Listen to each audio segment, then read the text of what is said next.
A ver, tal vez en los años 80 se hablaba de lo que podía llegar a ser Argentina. Una frase que se repitió muchísimo, la hemos escuchado hasta el cansancio, que Argentina era un país de consumo, de tránsito, pero que luego no nos convirtamos en Tepito, no nos convirtamos en Medellín. No. Ya Argentina es un lugar no solamente de consumo, que el consumo de estupefacientes es a nivel mundial. Con esto no me refiero a bueno, mal de muchos, consuelo de tontos, sino que el consumo de estupefacientes, de drogas de diseño, de cocaína, de marihuana, es a nivel mundial. Lo que sí se ha convertido Argentina ya es en un lugar en donde el narco está instalado totalmente, asimilado, caminando por las calles, comprando en el mismo supermercado donde compramos nosotros y con total impunidad. Estamos comunicados con Luis Vicat, él es licenciado en Seguridad y ex comisario de la Policía Bonaerense. Luis, ¿cómo le va? Muy buenos días. Nacho Goano lo saluda. Buen día, Nacho. Un gusto escucharte. Muchísimas gracias, Luis, por darnos este ratito de su tiempo. ¿Cómo pasó lo que pasó? Pasó lo que pasó porque es de manual lo que pasó. Ya se había visto en otros países lo que pasó. ¿Por qué no se hizo nada? Lo desconozco, pero yo creo, y si vos has escuchado algunas salidas mías hace 4, 5, 6 años atrás, yo ya advertía que íbamos a la tercera etapa de instalación del narcotráfico. La primera es subrepticia, la segunda es de infiltración, y la tercera es de copamiento de un Estado. Y estamos empezando la tercera etapa donde se copan territorios, donde el Estado tiene una presencia meramente nominal y pasa lo que está pasando en este momento.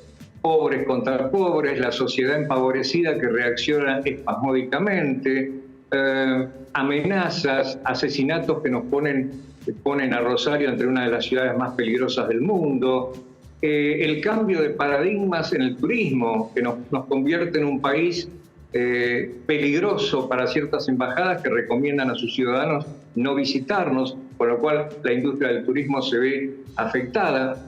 Y, por otra parte, las guerras, la visibilización del narco, que hasta ahora no estaba, y ahora con los tiratiros, el sicariato y los ataques a instituciones del Estado, se ha puesto a visibilizarse. La Operación Messi es un claro ejemplo de cómo han sofisticado sus técnicas. Con 14 cartuchos y un pedazo de cartón hicieron temblar al país internacionalmente.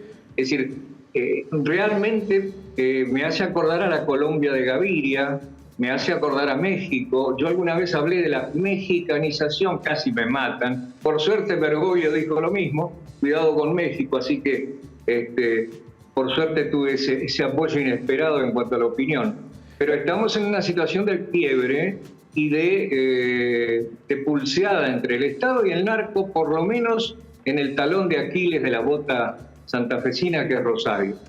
Luis, la operación Messi, ¿podemos pensarla como que fue, bien producida, tratando de buscar el efecto que se buscó?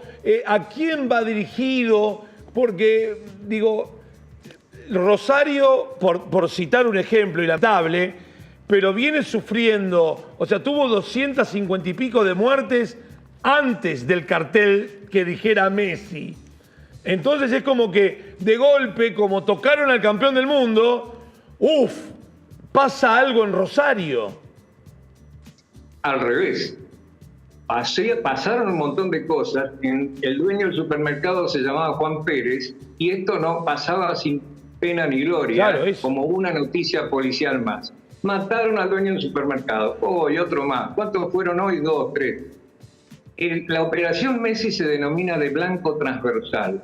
El blanco primario es la figura de Messi internacionalmente, pero el blanco transversal es alguien que no está, digamos, protegido, como el suegro de él o el primo de la mujer, y entonces atacan un blanco transversal que no está protegido. Por suerte lo atacan de noche, no quisieron matar a nadie, pero lograron el estrépito que se quería. Esto es la respuesta del narco a supuestas medidas que va a tomar el Estado prontamente. Y son medidas que o sea, hay una inteligencia entonces de saber cuáles son las medidas que va a tomar el Estado. ¿El Estado anunció alguna medida que nos haya pasado por alto antes de la aparición del cartel donde nombra a Messi?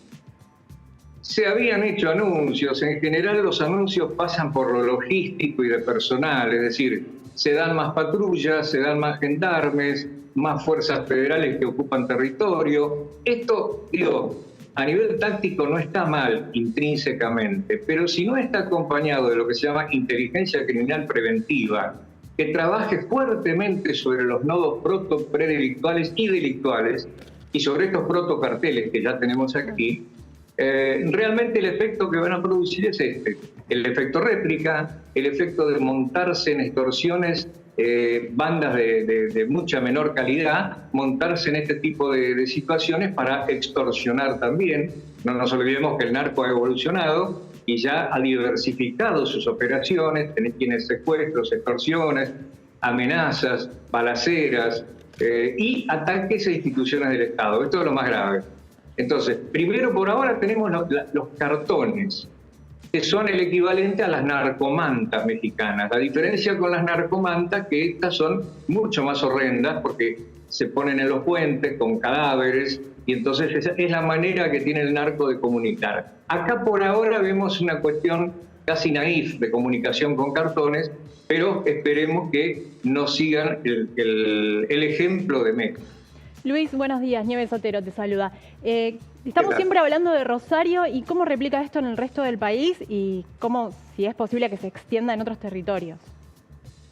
Sí, ya se extendió. Sí. Perdón.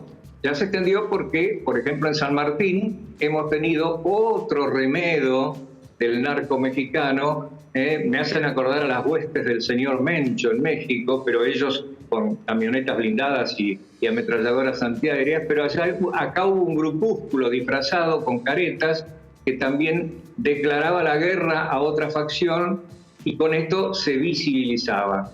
En los conflictos asimétricos como es este, que es el Estado contra el narco, es muy difícil prevenir las acciones si no tenemos inteligencia de buena calidad. Y evidentemente lo que no hay en este momento, lo que se está haciendo es ir detrás del problema. ¿Por qué? Porque se prohibieron impedir las comunicaciones de los penados hacia afuera. Esto tiene que hacerse inmediatamente, hay que estanqueizar las comunicaciones. Si es necesario lograr una situación de excepción, sería importantísimo. Vamos a ver cuántos cadáveres más van a tener que aparecer para que alguien diga, bueno, se acabó. Nadie habla por teléfono ni talla las paredes para pasarse el teléfono de una celda a otra. ¿Se entiende? Sí, claro. Justamente de eso hay un detalle. ¿Qué tan profesionales son hoy las bandas narco? Digo, insisto, decimos Rosario y yo también quería preguntarle, Luis, ¿por qué Rosario y no otra ciudad del país? ¿Por qué Rosario?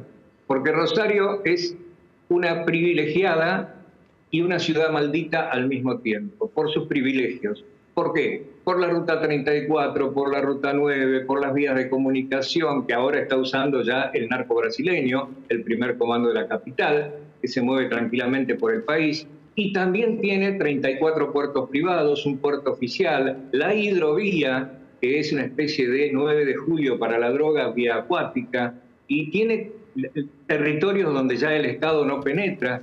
Tiene la capilarización de la tercera etapa de instalación, que es la capilarización y la cooptación de funcionarios hasta jefes de policía que trabajan para el narco. Ha habido, no digo que sea toda la policía, ni todo el Poder Judicial, ni todo el Poder Legislativo, pero reconozcamos que hay derogaciones de leyes extrañas, derogaciones de organismos que combatían el narcotráfico, cierto tipo de derechos que se privilegian en detrimento de la situación general de la sociedad. Se está invirtiendo una millonada de pesos en mejorar la conectividad de los reclusos. Cuéntenselo a Bukele, esto, por ejemplo, en El Salvador. Sí, claro. Y evidentemente se va a reír un rato, ¿no? Luis, En la guerra del narco, y lo hemos visto por las películas o series, y si no, podemos ver la historia, han muerto muchos policías y militares en la guerra contra el narco antes de poder dar, de dar con el cuerpo de Gaviria en ese momento. Eso no significó el corte del narco, pero bueno, sí por lo menos el final de uno de los grandes cárteles, y luego ya se fue para otros, la atención hacia otros cárteles. Lamentablemente va a haber gente que no va a estar cuando se le gane. ¿Va a existir esa decisión? Porque se habla de decisión política, pero la decisión política lleva un número de muertos que nadie los quiere, pero que van a tener que estar. Es verdad, pero hay que tener mucho cuidado con el combate a los cárteles y no cometer el error de Colombia en su momento, que combatió a solamente 4 grandes cárteles y luego tuvo 400 mini cárteles con las BACRIM, bandas criminales, los comandos de derecha de Castaño, etcétera, etcétera, etcétera. Los Zetas en México que se transformaron de guardaespaldas en cárteles. Hay que tener muchísimo cuidado de cómo se sectoriza, porque si vamos solamente por la cabeza, luego el resto de la organización comienza una lucha intestina por el poder, muchas veces, como en el caso del Chapo Guzmán y demás, ahora que uno de sus hijos está también preso, se producen reyertas intestinas por el control de ese poder, que ese poder significa millones de dólares diarios. Y eso es lo que lleva a que se combata con tanta fruición criminal, digamos. Claro, y aparte, Luis, a medida que van cayendo, esto me pasó por los últimos 2 años y medio que trabajé en Crónica, que uno iba viendo que a medida que iban encarcelando a los principales cuadros de las organizaciones, el que quedaba al mando era menos instruido que el que habían puesto en cana. Entonces ya el que queda al mando afuera de la cárcel es peor que el que está dentro. Sí, totalmente de acuerdo, totalmente de acuerdo. Hay cerebros criminales con los cuales, como buenos psicópatas, uno puede dialogar. Claro. Y se pueden llegar a componendas, como de hecho se ha compuesto en Brasil. Yo siempre cuento Bernardino da Beira-Mar, el jefe del Comando Vermelho, el segundo narco de Brasil, estaba preso en una cárcel de Río de Janeiro, y el secretario de Seguridad de Río de Janeiro tuvo que ir a pedirle permiso para hacer un congreso deportivo que se iba a hacer en Río de Janeiro durante una semana.